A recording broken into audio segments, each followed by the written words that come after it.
тоже имеют право, они также обязаны слушаться.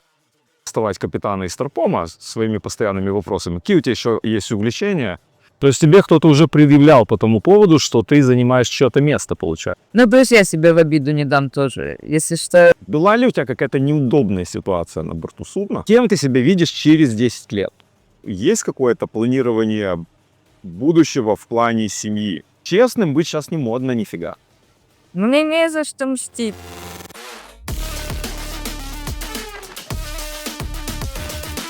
Екатерина, привет!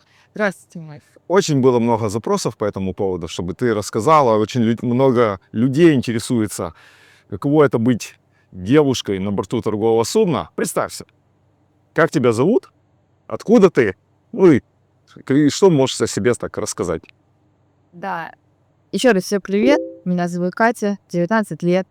Это по общей сложности мой 3-й контракт уже. Я закончила морской колледж в Одессе, МКТФ этим летом. И поступила в вышку. Для одесской вышки в Измаиле. Вот. Это в моем родном городе. Да. В целом вижу себя в этом направлении. Только в этом направлении, соответственно, и стремлюсь. Пытаюсь не распыляться. Так что так. Мне это нравится. Хорошо. Расскажи, вот ты сказала, что у тебя есть небольшой опыт. Расскажи про свой опыт. Где ты проходила практику после учебы? И, ну и так далее. Что за суда были, что за компании? Первый мой серьезный рейс был на танкере. Мы ходили по реке Дунай. Это было через компанию Sea4Point в Одессе. Это компания.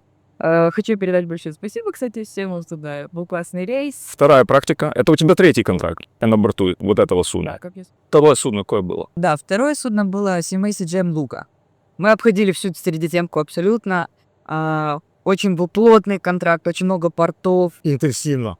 Да, очень интенсивно прошла моя практика. Да и в целом вот еще проходит довольно-таки интенсивно. Я успела уже увидеть довольно-таки немало, да, Средиземку. Вот сейчас мы уже ходили в Штаты, Азия.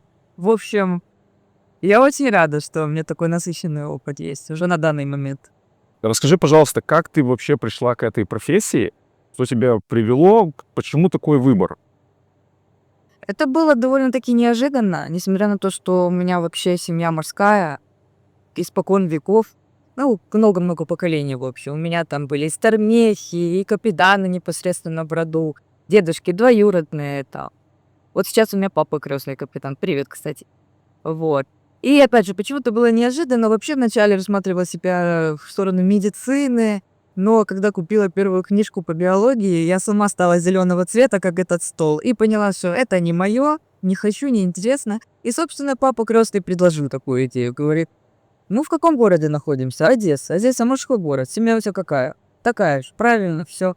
И очень в краткое время было принято решение поступить в морской колледж. Ну, ты упомянула учебу. Тебе учеба как давалась? Ты училась на стационаре или заочно? Нет, на стационаре. И как тебе давалась учеба? Учеба давалась нормально, что можно сказать. Но именно если мы берем саму учебную программу. Потому что за время обучения в колледже было очень много препятствий, как коронавирус, опять же. И это все у нас менялось, также мы на дистанционке учились, постоянно бегали. Но в целом учеба, ну, я старалась там охватывать по максимуму. То есть, что самое главное у нас навигация, английский. На какие предметы ты больше делала упор? Больше по специальности или какие-то гуманитарные, или вообще в целом на все? Нет, упор был больше на предметы по специальности. Там литературу это я ставила немножко позади, там же и химия с биологией. Нет, конечно, это навигация, английский язык, устройство судна. Где мы сейчас находимся? На мостике. На мостике. Я хочу у тебя спросить, каково это быть одной девушкой на борту судна, где работает, ну, в нашем случае еще 29 мужчин. Мужчин, да. Каково это быть, ну, в океане, ну, допустим, где-то в море, вдалеке от берега. Какие у тебя ощущения по этому поводу?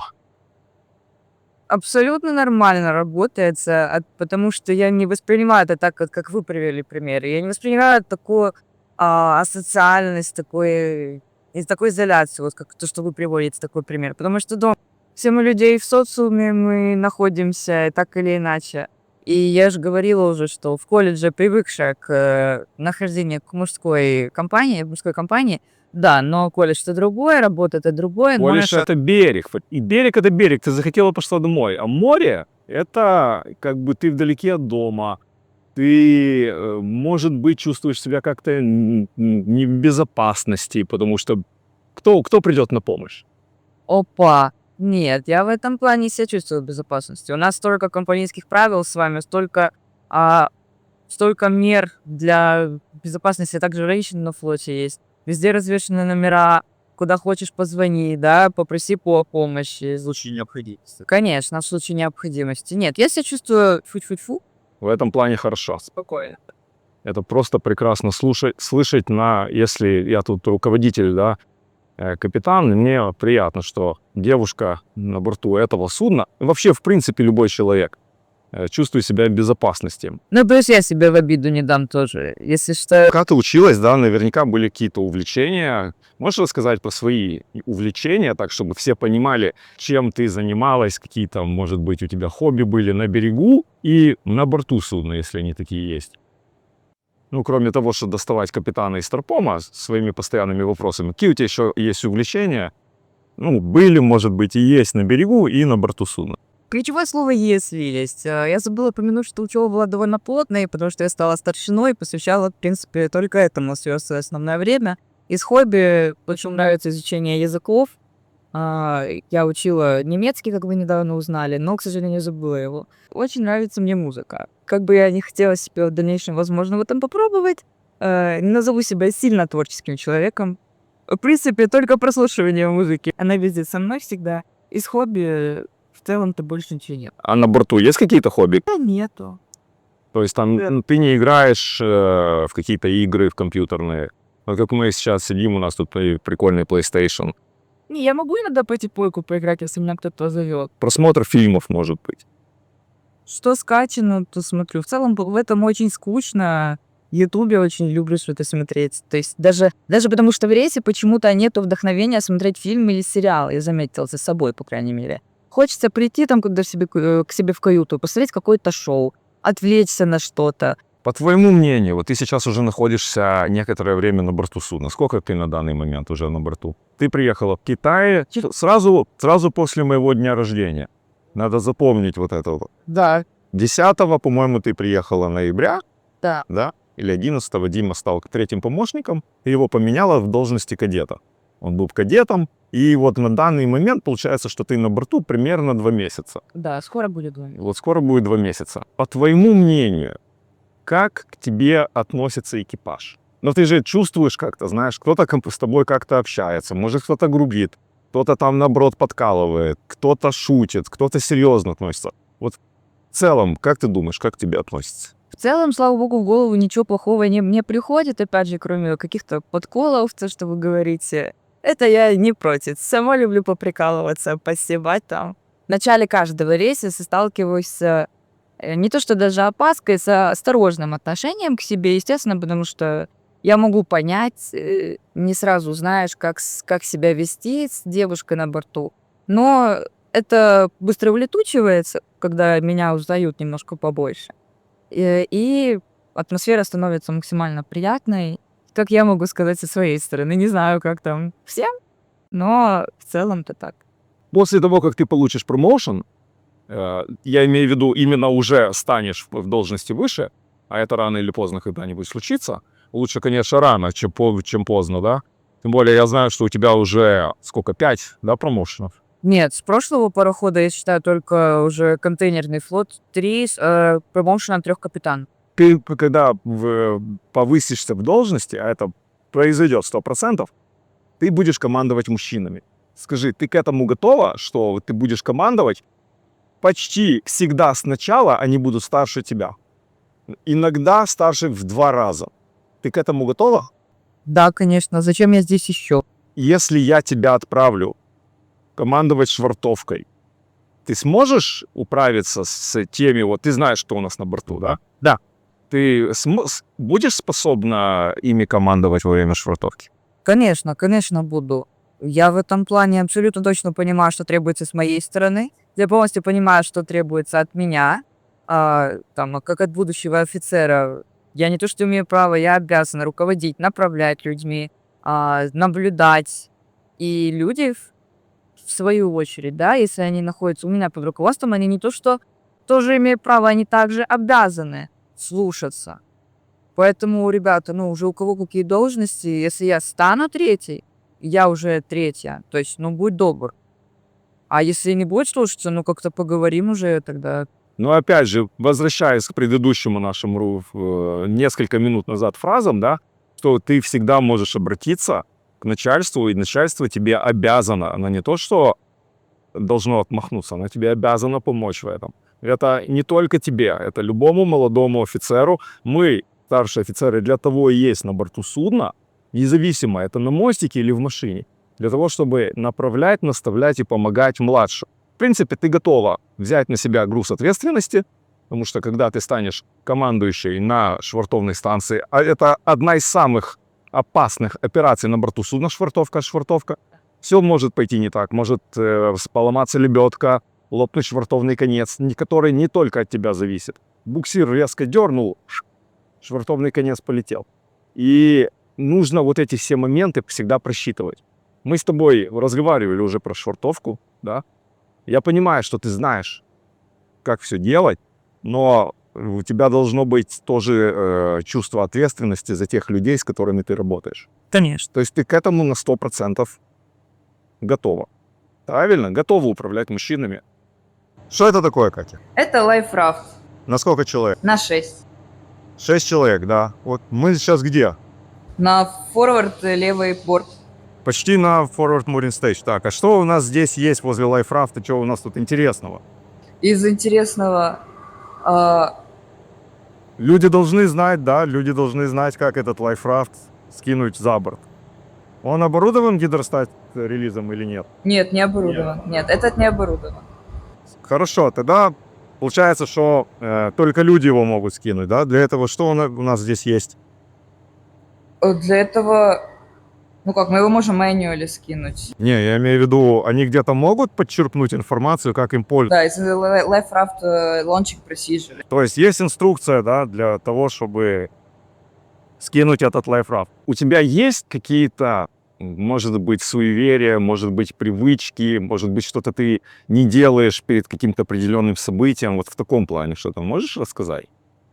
Да ничего сверх... Потому что моряки, они в целом довольно, набожный народ и суеверный. Потому что многие очень верят в то, во что они верят. Да, у нас много разных конфессий на борту судна. Просто даже наше судно взять, у нас есть и мусульмане, православные, католики, многие там суеверные. Можешь что-то рассказать вот в этом плане?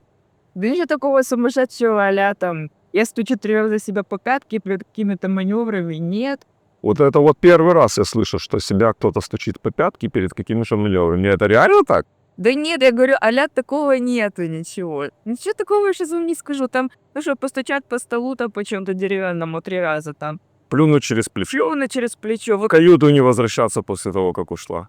Нет, можно вернуться, если какое-то лицо скрючить в зеркало. Это можно. Это, мне кажется, во многих семьях такое есть. Я в такой же вырос. Получается, что есть у тебя какие-то вот такие прикольчики, да? Какие-то есть, да. Да, Я в них верю, лучше сделать, чем не сделать. Правильно? Это с какой-то точки даже самовнушения, да? То есть ты уверен, что ты сделал что-то, что благоволит удаче. Вот и ты идешь с этой удачей. Морская индустрия на борту торгового флота, на борту судна торгового флота готова к тому, что внедряется такое большое количество женщин, нанимается большое количество девушек на суда именно торгового флота, не пассажирского. Как ты думаешь, индустрия к этому подготовлена или нет? Учитывая то, как это, наверное, можно сказать, происходит наплывом таким резким, да, мы с вами сошлись в мнении, что это действительно происходит быстро и довольно-таки масштабно. И я считаю, что не в такой мере, как хотелось бы, индустрия готова к внедрению девушек. Она к этому стремится, безусловно, слава богу. Она делает для этого со своей стороны пока что может. Но, как девушка, могу подтвердить, что пока недостаточно. Как минимум, знаете, сколько было дополнений к сертификатам, экипаж бы не проходил и так далее и тому подобное, все равно люди будут привыкать только со временем. только со временем, потому что могут некоторые подумать, что я там занимаю чье-то место. Они могут сами даже не понимать неприязни, но она может спустя время накопиться в какую-то пассивную агрессию, говорю немного из опыта, и просто потом начинаются какие-то непонятные претензии, непонятные вопросы, ну, как высосанные из пальца. То есть тебе кто-то уже предъявлял по тому поводу, что ты занимаешь чье-то место, получается? Ну, не прямо так, это мои выводы, сделанные из уже ситуации на холодную голову. На борту этого судна, я надеюсь, не было. Не, я бы вам сказала. Это вот доверие очень важно, что любой член экипажа должен иметь смелость в любую секунду прийти и сказать, что ну, меня там, не знаю, обижают, или со мной поступают несправедливо. Особенно, если поступают несправедливо, то каждый из членов экипажа, я считаю, что должен подойти и сказать. Не должен там стучать на кого-то, да, таких я ненавижу людей. А вот именно на уровне доверия человек должен иметь чувство, что он может подойти и сказать, что вот у меня такая-то какая-то проблема. И получить соответствующую помощь. По крайней мере, от меня эта помощь будет оказана, доказана. Что вот это такое? Вот большое в синем брезенте. В брезенте у нас находится embarkation ladder. Это лестница просто для аварийного покидания судна, экипажа. Да, куда они будут его покидать? За борт. А где? Калитка есть какая-то? Да, конечно. Вот это вот. Мы сейчас трогать ее не будем. Но она снимается, да? Да, она снимается. И вот там есть специальная перекладина, через которую переваливается Embarkation ladder. embarkation ladder. Да. А как твои друзья отнеслись к выбору твоей профессии? Про семью я понял. У тебя там почти все моряки, еще со времен капитана Джека Воробья и тех остальных пиратов, еще со времен пиратов Карибского моря. А друзья как восприняли твой выбор? Может, тебя кто-то отговаривал там, или наоборот поддерживал? Да нет, слава богу, поддерживают. Для них это было неожиданно, конечно, учитывая там некоторых моих друзей, с которыми мы не общались там после окончания школы. А потом я им пишу на 3-м курсе там колледжа условно: «Привет, кстати, а я здесь». А там ребята, кто-то на педагогическом, кто-то там еще на каких-то, ну, обычных таких, да, привычных специальностях. И тут я такая.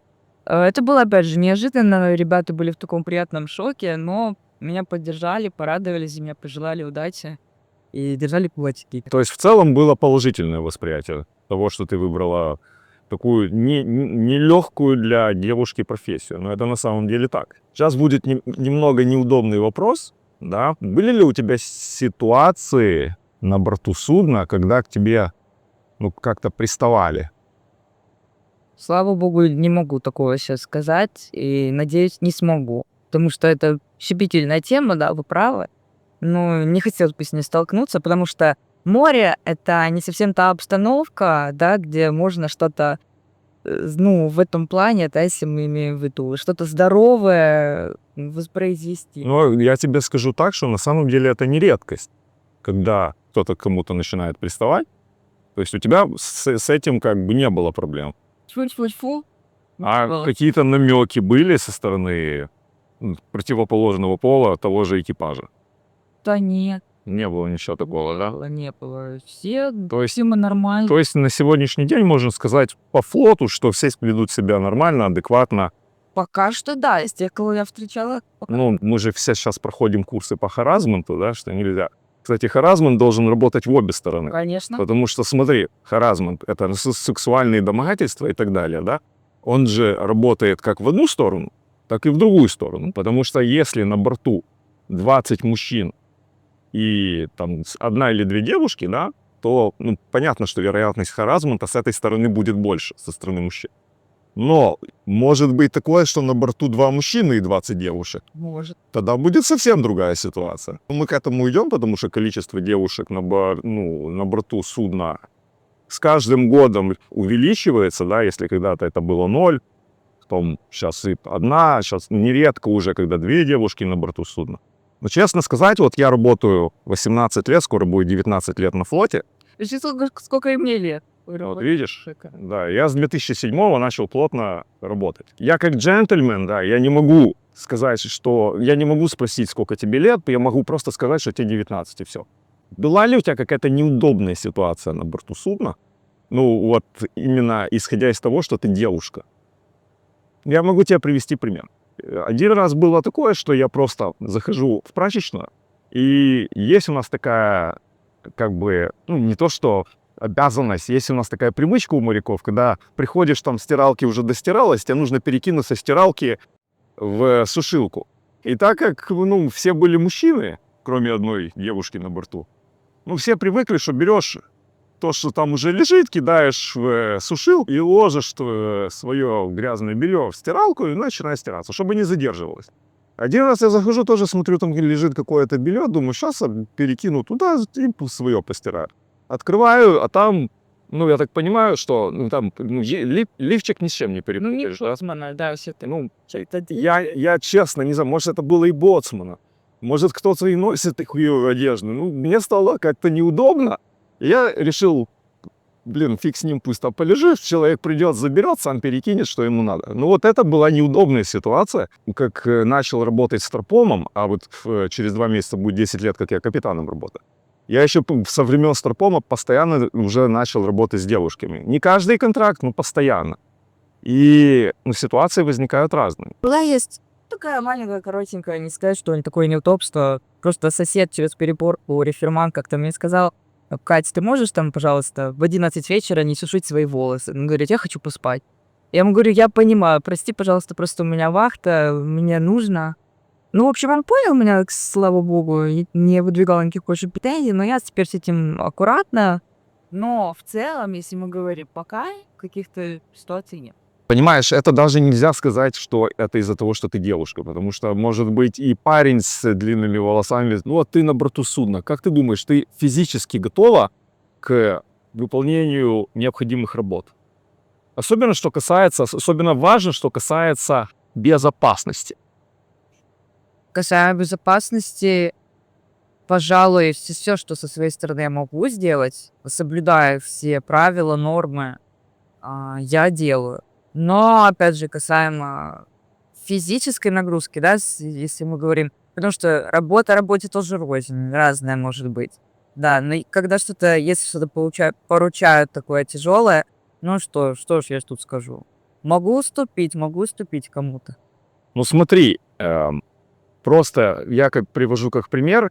Прошлый контракт у меня не все из членов экипажа, мальчики, не все смогли провернуть просто шлюпку вторичным, ну, запустить ее вторичным способом, потому что там вот этот кривой стартер, он довольно тяжело проворачивается.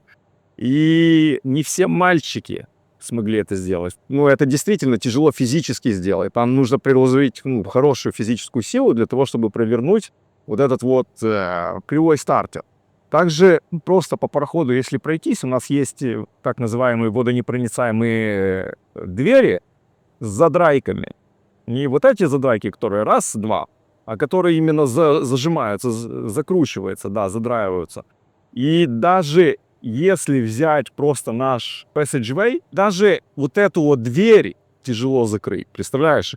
А я уже не говорю про то, что там еще какие-то физические другие моменты. У тебя с этим возникали какие-то проблемы? Вот именно с физической силой, с применением физической силы, не в отношении другого члена экипажа, а вот именно что-то по работе.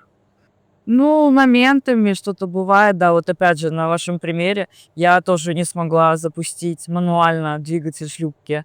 Ну, вообще ни в какую не шло, вообще ни в какую. Старалась не 1, а 3 раза. Но что я могу с этим поделать? Ну, компания же наша набирает девушек, правильно? Она же должна быть готова к тому, что такое может произойти. Такое происходит даже не с девушками, а даже с парнями, как вы говорите. Ну уж вот что. Такое происходит, да. И вот видишь, вот это вот тот же самый вопрос, готова ли индустрия морская на борту судов торгового флота к тому, что нанимает девушек. Потому что здесь реально работа, которая проецировалась когда-то только под мужскую силу, да, с редким исключением. Я тебе сегодня говорил, что я встречал раньше девушек на борту судна, но в каких-то точечных моментах это было. Сейчас кратно возросло количество. И сейчас понятно, что не все девушки способны сделать физически на борту судна. Физически. Морально то другой аспект, а вот именно физически такая вот история. Может, какой-то чек-лист для этого сделать. Или там риск-ассессменты заполнять по мерам возможностей девушек. Ну, что, не знаю. Не, но это уже будет некорректно тогда по отношению к мужчинам. Потому что тот же, если мы говорим о харассменте, да, он работает как в одну, так и в другую сторону. То есть если из-за того, что мужчина не может что-то сделать, за него будет делать девушка, это харассмент в одну сторону. Если наоборот, девушка что-то не может делать, и за ее должен это делать мужчина, ключевое слово «должен», то это харассмент будет уже в другую сторону. Вообще, как по мне, что все на судне должны выполнять, способны выполнять одну и ту же работу. Мы сертифицированы по одним и тем же стандартам, у нас одни и те же сертификаты, то есть мы, как бы, предполагается, что способны выполнять одно и то же. По факту получается совсем другая история. Так ли это было раньше? Да, то же самое было раньше. Но просто сейчас ситуация изменилась в другую сторону, потому что соотношение девушек и мужчин поменялось. Если раньше было где-то 99, то сейчас это где-то 96-95. И CMS стремится к тому, что было 90 мужчин процентов и 10 девушек. Просто нужно все остальное привести к стандарту, ну, как-то уравнять вот это все дело. Так, а это что сверху такое? Emergency light, Как ты определила, что это emergency? потому что он покрашен красным. А еще там есть что-то, которое говорит, что это emergency. Красная точка, Красная точка, да, на всем emergency освещении красная точка, да? да. Так, а там что за пульт такой красного цвета? Как раз таки для LifeRaft Emergency Light управления. То есть можно включить локально, да? Видишь, туда даже кабель заходит. Да. Ты, кстати, замужем или парень, может, есть какой-то? Нет. Я вообще Пока еще нет. Да? пока еще. Пока еще нет. Хорошо. Как ты относишься к разлуке с близкими, вот с тем, что ты долго находишься где-то вдали от них? И вот это вот расстояние и временные рамки, то, что у тебя контракт там 4 там, или 6 месяцев, да, у кадета контракт. И как ты относишься вот к разлуке? В целом я нормально к этому отношусь. Я как будто бы пересидела дома в какое-то время, когда там начался коронавирус условно, основные годы становления личности я просидела дома. Поэтому сейчас я хочу, как это даже сказать, не знаю, не то, что даже оторваться, как можно больше попутешествовать, там, приложить усилия, опять же, к работе, к чему-то вот личному, что касается конкретно меня. Поэтому, конечно, я, как и все, скучаю, конечно, как и все, жду момента, чтобы написать, звонить, сказать, как у меня дела, спросить, как дела у моей семьи, там, близких. Но пока что удается совмещать это. То есть работу и разлуку. Работа и общение. Ну, потому что часть огромная, основная часть нашей работы — это отсутствие на берегу, да? Да. А как твои близкие относятся к тому, что ты так долго в море?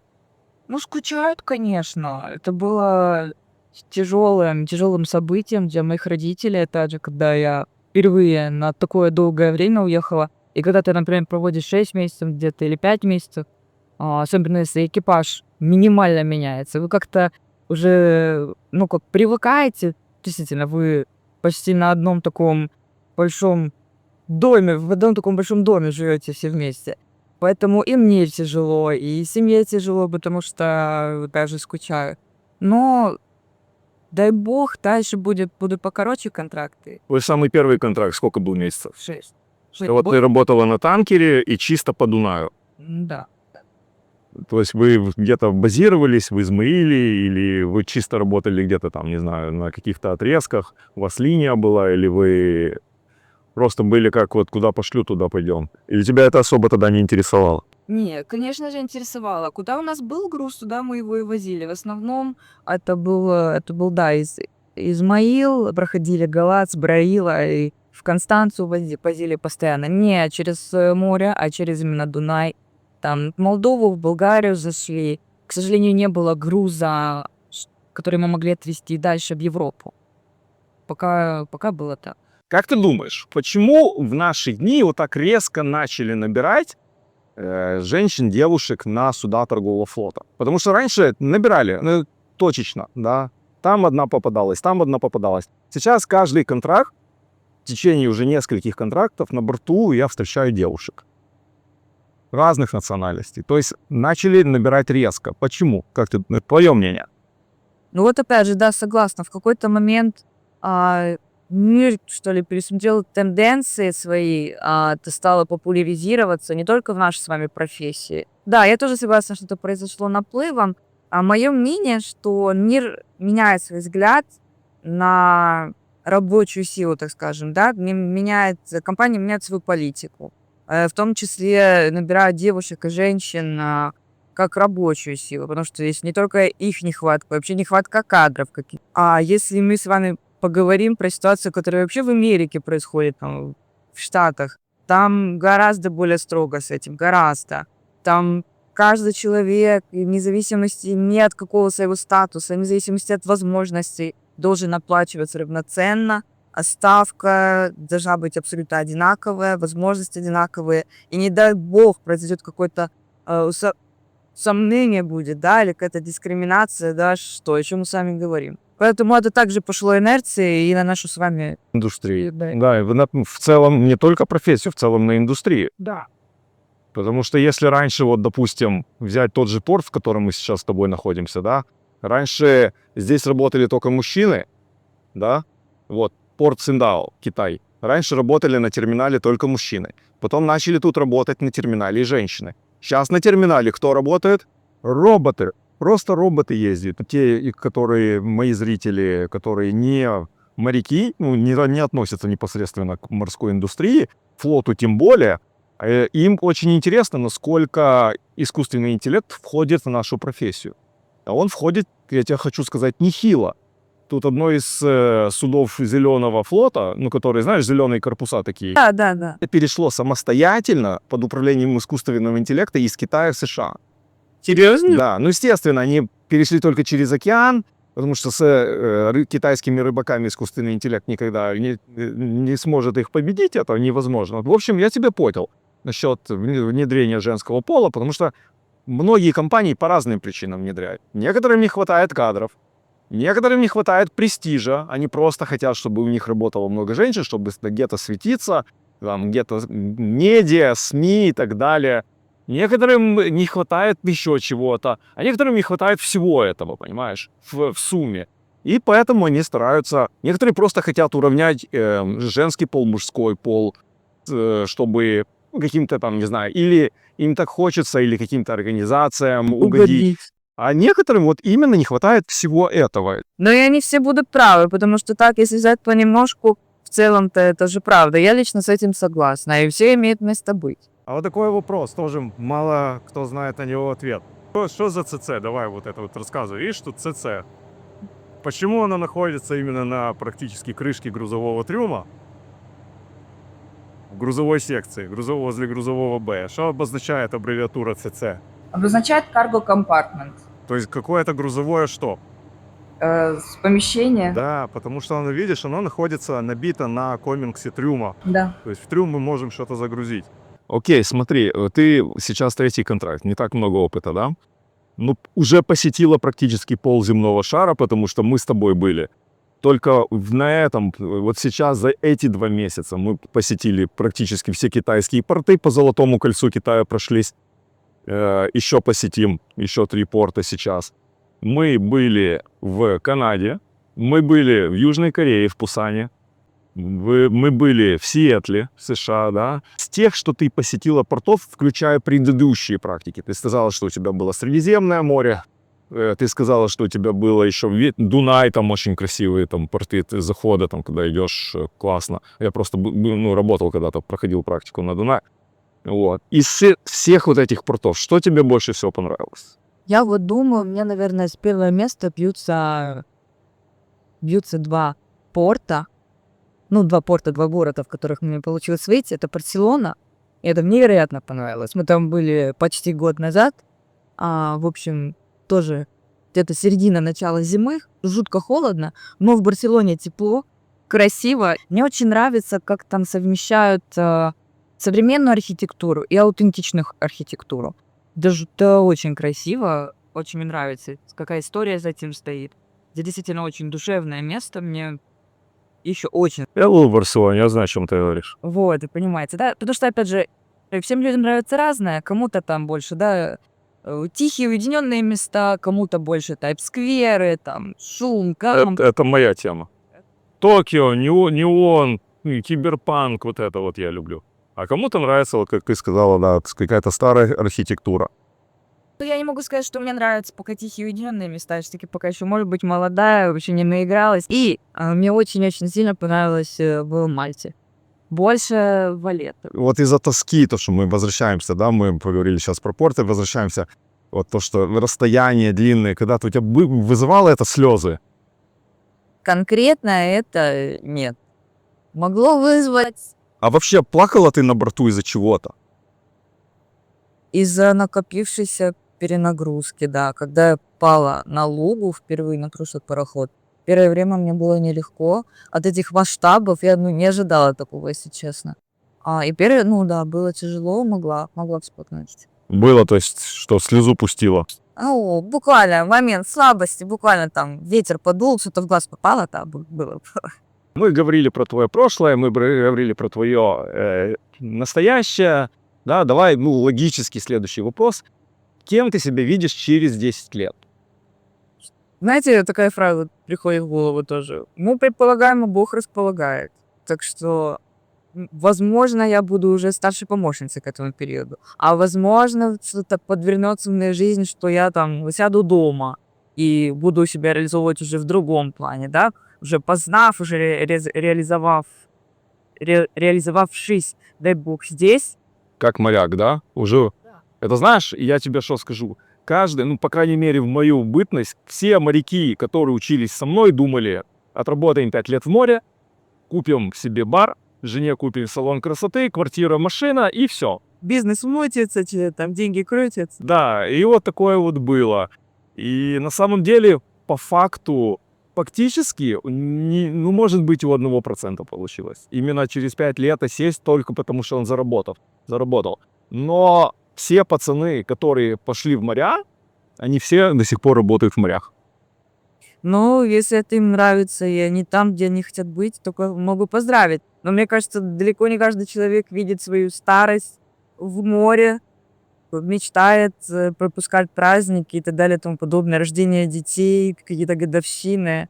В общем... Я ж поэтому и спросил, потому что я себя видел уже через 5 лет на берегу, когда я был кадетом. А через 10 лет я себя вообще видел уже пенсионером там на пляже. Сейчас ситуация изменилась, и все понимают, что даже за 10 лет тяжело заработать в море настолько много, то остаться дома. Поэтому тебе логичный вопрос. И ты мне дала, наверное, уже ответ, да, что ты не знаешь. Больше конкретики не могу вам. И не туда, или туда. Пока что к своей независимости. То есть первое дело независимость, и неважно, будет это на берегу или на море. Конечно. А что вот это вот у нас здесь такое круглое? Лайфбой. Здесь мы можем посмотреть, что этот у нас лайфбой типа с линем. Его нет. Оснащен линем, да? У него нету... Что у него нету? У него нету светового индикатора, у него нет там дымового, да, опять же. А вес знаешь этого лайфбоя? Да, на палубе у нас 2,5 килограмма. А на мостике на крыльях? 4. А почему? Потому что на мосту лайфбой должен быть тяжелее для того, чтобы активировать как раз таки дымовой датчик. Дымовой сигнал. Дымовый. Сигнал. Хорошо, отлично. Ты понимаешь, какую профессию ты выбрала, да? У тебя есть какое-то планирование будущего в плане семьи? Это один из самых таких, знаешь, интересных вопросов, потому что профессия моряка подразумевает долгое отсутствие на земле. И долгое отсутствие на земле с моей стороны это как бы одно, но со стороны девушки это совсем другое. Да, пожалуй, можно и так сказать. А еще хотелось бы добавить, что, в принципе, такая часть нашей жизни, она не подразумевает что-то гарантирующее тебе. Она не подразумевает что ты можешь запланировать. Можешь встретить где угодно, когда угодно. И она не будет привязана ни к морю, ни к воде, ни к космосу, опять же. Посмотрим, как оно будет. В целом, сейчас ничего не могу пока сказать. Вот, допустим, встретила ты на борту человека, да, Ну, даже не на борту. Встретила ты человека на земле, узнала, что он моряк. Вот смогла бы выйти замуж за моряка, будучи морячкой? Если мы встретились на берегу и имели возможность как-то разобщаться в хорошей обстановке, в спокойной, да, как с обычными людьми мы можем познакомиться, пообщаться, почему бы и нет? Уже как минимум не то, что даже много общего, я конкретно понимаю труд человека, я конкретно понимаю, чем он занимается, сколько сил на это уходит, сколько времени на это уходит. И понимаю также ценность всего этого, ценность деньгам. Знаю, как с этим себя вести, поэтому почему бы и нет. Но ты понимаешь, что, будучи моряком, и если он моряк, вы будете, может быть, даже не... Ну, так будет, что вы не будете состыковываться дома. Я знаю, есть морские семьи, я знаю, где и муж, и жена моряки. И у них тоже с этим возникают огромные проблемы. Опять же, я не могу вам ничего сказать, потому что это зависит не только от меня, а от человека, там, если он будет связан В общем, вероятность того, что ты выйдешь замуж за моряка, будущим моряком, все-таки присутствует. Но, в принципе, может быть. Каким образом ты хочешь добиться успеха? Каким? Самым честным, временем, усилиями и удачей. И есть же разные способы, да? Одни идут по головам, другие платят взятки, деньги, чтобы их дальше продвинули, да? Это, кстати, вот это очень плохой способ, я его не поддерживаю, ни первый, ни второй. Третьи просто идут и шестерят на своих там коллег, чтобы как-то себе какие-то бонусы заработать, benefits, да? Типа вот я нашестерил, поставьте мне галочку. Вот. Кто-то где-то кого-то подсиживает специально, подставляет. А кто-то вот, честным трудом пытается добиться успеха, и этим тяжелее всего. Вот, которые пытаются своим честным трудом, потому что, к сожалению, мир стал таким, что тебе нужно быть наглым. Честным быть сейчас не модно нифига. Ну, наглость, она тоже... Про меня тоже кто-то говорит, что я наглая. Наглость в хорошем смысле, она полезна. Наглость вредна, когда ты просто прешь, ты начинаешь уже бесить людей. И поэтому, понимаешь, я у тебя и спрашиваю, каким образом ты хочешь добиться успеха? Точно не всеми почти этими методами, которые вы сказали. Это вообще не моя парадигма жизни. Я так не смогу даже по каким-то головам идти. Ребята, забыли про закон Померанга? Да, если ты кого-то подсидишь, что, не подсидят тебя? Конечно, подсидят. Ну, абсолютно. А какая тебе тогда ценность как профессионал своего дела, если тебе необходимо такими грязными методами чего-то достигать? Я тебе скажу, что с таким подходом тебе будет тяжеловато немножко, потому что очень, кстати, вот насчет нашей профессии, очень большая доля успеха зависит от удачи. Потому что вот даже взять просто обыкновенную фирму, берег, офис, любой, да, начальники годами не меняются. Персонал к ним приспосабливается, потому что у каждого начальника свои завихрения, свои бзики, и персонал за время работы с ними приспосабливается. В нашем же случае тебе надо приспосабливаться каждые 3 месяца, потому что постоянно меняется начальство. И начальство тоже со своими завихрениями. И иногда приезжают такие начальники, которые говорят просто: я промоушены не даю, мне все пофиг, идите все нафиг. И вот это вот тоже не очень просто. Это на самом деле действительно тяжелая часть нашей профессии. В какой-то момент думаешь, да почему я не могу просто работать, просто выполнять вот, да, свои обязанности? Почему мне там надо еще что-то придумывать, еще вылезать из кожи вон, вся эта история? Но если вернемся немножко назад, конечно, также нужно искать подход к начальникам немножко, да, пытаться понять их как людей, решить какие... Но это касается, мне кажется, любой профессии, не только нашей с вами. Но у нас трудность с тобой в том, что, у тебя в данном случае, что у тебя постоянно начальство меняется. Причем это начальство может меняться по 2-3 раза за контракт. И тебе нужно привыкать постоянно. Приезжает новый начальник, у него свои требования, у него свои standing orders и так далее. Да. Ну, легко, ну что. Ну что делать? Сдюжим. Что здесь в коробке? Immersion suit и life jacket. Здесь мы можем посмотреть, что 3 и 3 штуки того и того. Также инструкции, как правильно надевать. Открывать. Открываю. Мы проверяли с третьим помощником safety недавно. Все индикаторы работают, все даты, все в порядке. Пронумеровано. Есть свисток? На этих свистка нет. Как это? Все. Сори, занервничала. Он же должен подавать как звуковой, так и И световой... световой сигнал. Вот здесь, да. Вот. Здесь у нас точно свисток.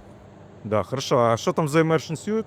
Только он тут, по-моему, у нас завакуумирован. Вот. Отлично. То есть у нас он что, immersion suit и все Завакуумирован. в вакуумной упаковке. Да, обязательно. Все должны находиться вот в таком состоянии.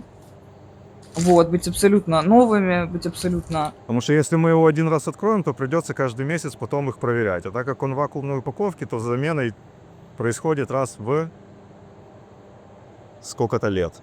Все immersion сьюты собираются, отдаются на берег и потом Просто принимаются все. обратно. Просто все заменяются. Должна ли девушка краситься на борту судна? То есть, я не только по праздникам, вообще, что спасибо большое. Нет, девушка не должна, но если хочет, может. Если есть настроение, чё бы нет, правильно? У меня, когда есть настроение, это сразу видит весь экипаж. Ты пришла в индустрию, где работают в основном мужчины. 90% на сегодняшний день это мужчины, даже больше. Это CMI, CGM идут к тому, что 10% это будут девушки. В других компаниях пока еще вообще к этому не приходят. То есть, по флоту, я думаю, 97-98% это чисто мужики, мужчины, да? Да.